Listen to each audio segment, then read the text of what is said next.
Have you ever wondered what it would be like to start the world all over again? Well, a long time ago, when the earth was filled with people, something went terribly wrong. People's hearts had turned far from God. They were hurting each other, forgetting kindness, forgetting the one who made them. But there was one man who still listened to God, Noah. Genesis 6:9. Noah was a righteous man, blameless among the people of his time, and he walked faithfully with God. Noah was different. He loved God, he did what was right, even when everyone around him did the opposite. One day, God spoke to Noah. He told him, "The world is full of wickedness. I am going to send a great flood to wash the earth clean." Genesis 6:17. I'm going to bring floodwaters on the earth to destroy all life under the heavens, every creature that has the breath of life in it.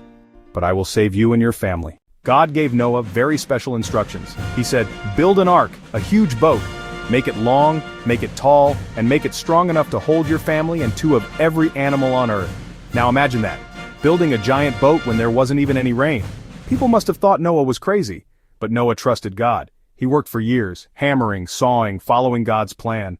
When the ark was finally finished, God sent two of every kind of animal, lions, elephants, birds, and bugs, all lining up to enter the ark. Noah, his wife, his sons, and their wives went in too. Then, God closed the door. Genesis 7:16, then the Lord shut him in. Soon, dark clouds gathered, rain began to fall, soft at first, then pouring down harder and harder. Water rose, rivers overflowed, and soon even the tallest mountains were underwater.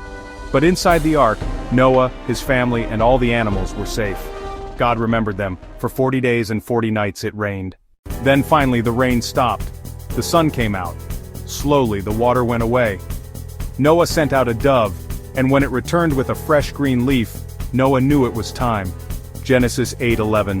When the dove returned to him in the evening, there in its beak was a freshly plucked olive leaf. When they stepped out, the world was clean and new again. God set a rainbow in the sky, a promise that he would never flood the earth like that again. Genesis 9:13. I have set my rainbow in the clouds, and it will be the sign of the covenant between me and the earth. Noah's story reminds me that even when things look impossible, trusting God and doing what's right can make a difference for everyone. And every time I see a rainbow, I remember God's promise, shining bright for all of us.